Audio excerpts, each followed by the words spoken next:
Friends, today we're going to talk about clutter and how to get rid of it using some architectural and interior design tricks. When I come home, everything is always neat and organized. At first, I thought maybe it's because I'm super tidy and put everything in its place. But then I realized it's actually because my home has enough storage spaces designed in a way that clutter just doesn't accumulate. Honestly, I don't like mess at all. So let me share with you the things I've figured out to keep my home in order. Let's go! Friends, let's start with the basics. Store things where you use them. For example, if you ride a bike, your bike should be near the entryway. Or if you live in a house, in a separate garage. If you're studying, then your notebooks, study materials, and books should be stored near your desk. If you like reading in the living room, keep your books there. If you get dressed in the bedroom, then your wardrobe should be there. It's a simple rule, but it's the cornerstone of keeping things tidy. Start by reviewing the things you own, categorizing them by where you keep and use them. To make life easier, I've actually created a special table for this. You can request it on my Instagram, just send me a DM, follow my account, and ask for the table. I'll send you this table and you can fill it out to help organize everything and not forget any category. The next basic rule is to clear items off horizontal surfaces if you don't use them every day or every other day. For instance, if you have a table with random things lying on it that you rarely use, you can move those items to a pull-out drawer in your desk. Think about what you have lying around that you don't use every day or every other day. Let's keep going. Now, friends, let's talk about open storage.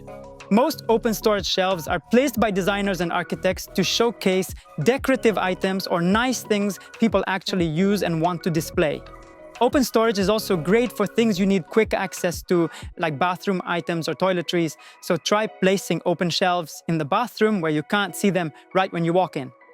For example, place them on the wall with the door. You could also create a niche to store your bottles there.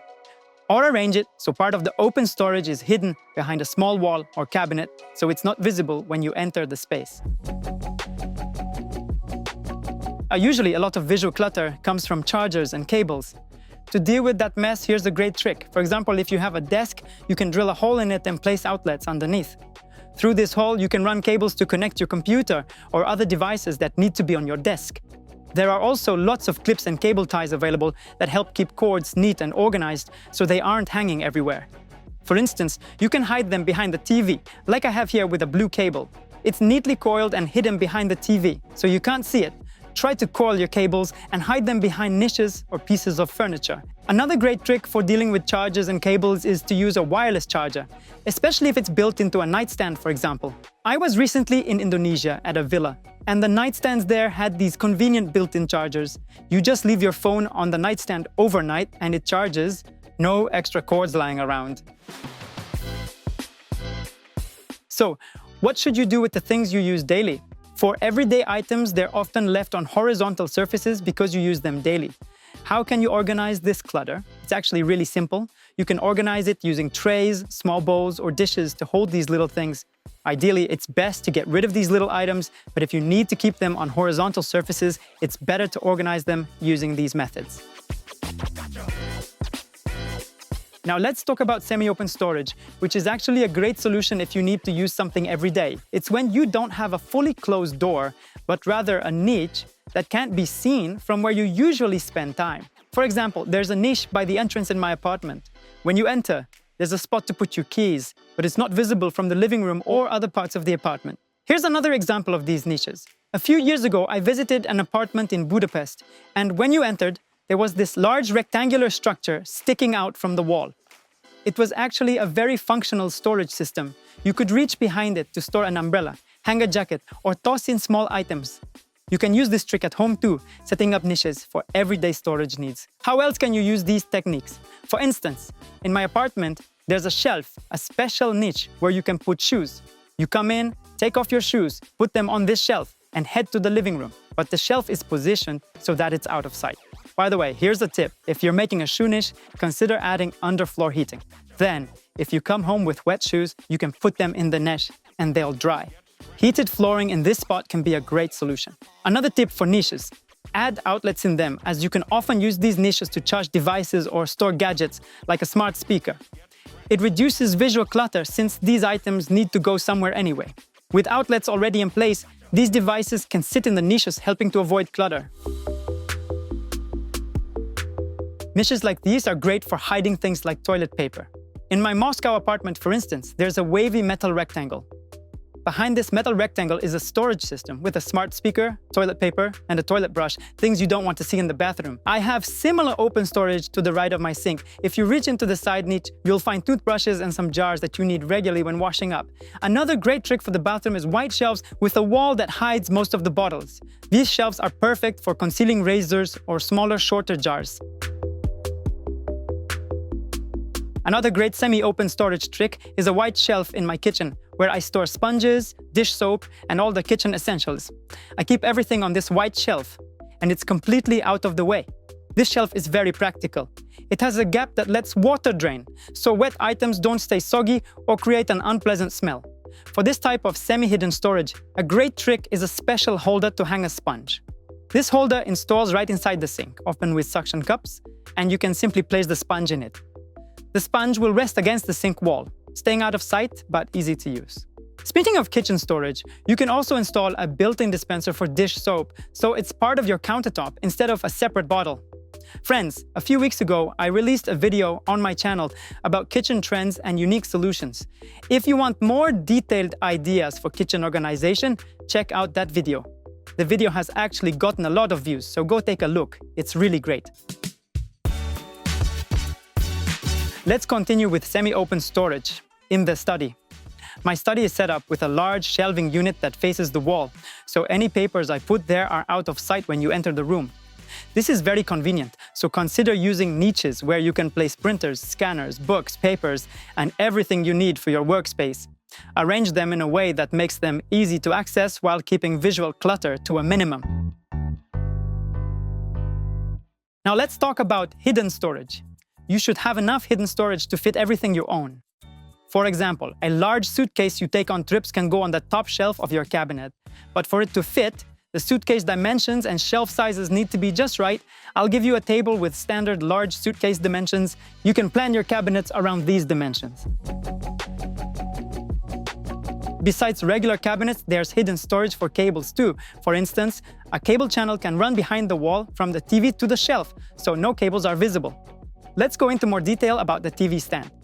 In the stand, you can create a small opening on top, which can be used to connect devices you want to place directly on it, like a smart speaker or lamp. All the cables can be hidden inside the cabinet and plugged into an outlet within the stand. By the way, closed storage can also hold kitchen appliances. So what's the secret? First of all, you should arrange closed storage so that you can easily open the cabinet and use the equipment inside. There are special pull-out systems that allow you to lift up your appliances. Now let's talk specifically about kids' spaces. Arrange closed storage so that children can put away their toys on their own. For example, there are simple pull-out drawers, which are sold in most stores. Just boxes where you can quickly toss toys and place them under a cabinet, for instance. This type of storage helps keep clutter at bay and allows kids to clean up by themselves. Let's move on to specialized storage. The first thing that comes to mind when I think of specialized storage is a drying rack. You know, when you visit someone and see a laundry drying rack in the middle of the room, it's honestly terrible. To avoid having the drying rack in the middle of the room, you need to plan a place where it can be stored. Ideally, you could place the drying rack in a laundry room. But what if there's no separate laundry room? Think about how to position the drying rack so it's not visible. You might consider non-standard drying racks that open up fully like this. For example, there's a vertical drying rack. I have a vertical drying rack in a niche where the curtain closes it off. This drying rack gets direct sunlight, so clothes dry really well and quickly by the window. And the best part is, it's hidden when you enter the bedroom. There are all sorts of drying racks that can be hung up, like in the bathroom. There are retractable systems that hang right over the bathtub. Now let's move on to the washing machine and dryer. Ideally, the washer and dryer should be hidden behind cabinets or placed in a laundry room.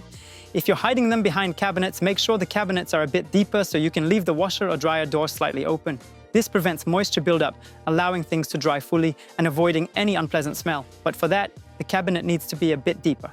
By the way, Having a combined washer-dryer is a great solution. In the past, these machines washed well but didn't dry as effectively, but now they both wash and dry efficiently. For example, I have one in my apartment that's totally silent and it dries clothes really well. But of course, you should remember not to dry a lot of items in the dryer at once as they could shrink. So check the label on your clothes to see if they're dryer safe. For example, wool shouldn't be dried in the dryer or it'll shrink to kid size. Keep that in mind. The robot vacuum cleaner also falls under special storage. In our work, we create specific niches where the robot vacuum can park. For example, I made such a niche at home. The robot vacuum just goes under the cabinet. It's a nice niche that visually separates the cabinet from the floor, making the floor space appear larger, and that's where the vacuum parks. When someone comes over and asks about my setup, I show them. My robot vacuum lives here in its own little nook. For example, if you have pets, they need food and water bowls. You can place the bowls so they're not visible when you're sitting in the living room. The same goes for the cat's litter box. In one of our projects, we created a hidden cat litter box inside the cabinet, making it easy to open, clean, and convenient for the cat. It enters through this round opening, does its business, and then leaves. Special storage also includes various types of cat houses.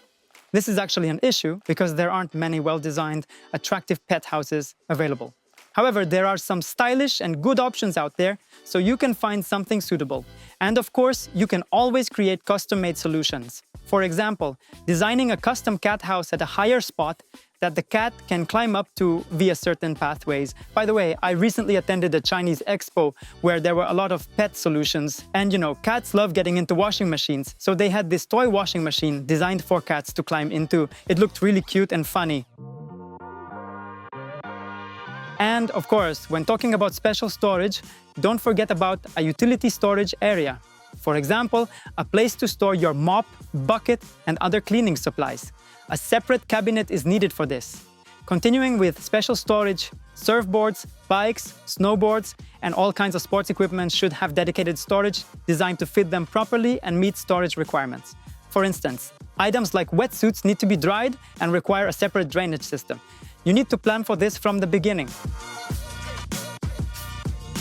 And finally, another type of storage is having a dedicated room. This is the ideal situation when you have a large country house, a big villa, or a spacious apartment where you can have a separate dressing room, a separate laundry room, a separate garage, and dedicated storage for all your gear, everything separate.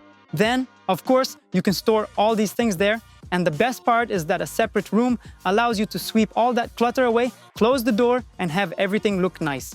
So friends, make use of these tips and we'll see you in the next video. Leave the comments, let's connect. All right, bye-bye.